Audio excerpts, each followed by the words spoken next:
explain about the name manager. Let's say if I, let's say for example, if I go to data, then list, then in source I will select this. Yeah, so it's a drop down list. If I select deep learning, it is not adding in this drop down list. So in order to do that,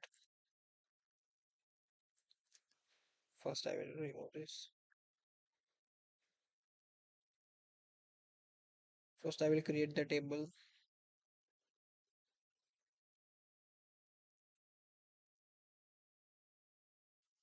which name I will give name manager.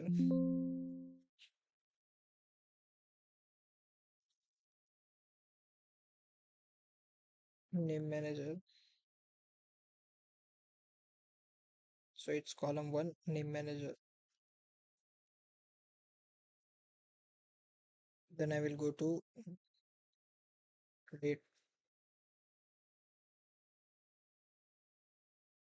formula and I will select name manager.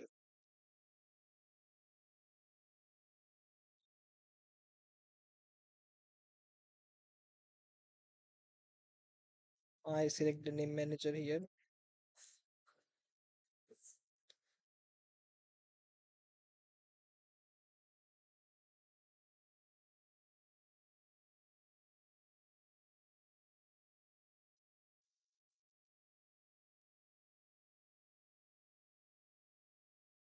I will give name column 1 and here I will give the refers to name manager, which is our table name.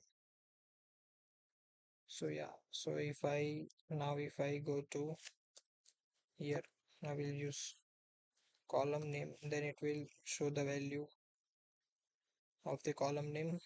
Now again I will go to data validation, and in list here I will right click function F3 and I will paste here the name column name. Now that's it. Now if I select deep learning here, then it will show here also, it's updated here also, it in this drop down list also deep learning will show. Yeah, if I use max, yeah, here is also update the max, and here also. So using name manager we can update the drop down list automatically.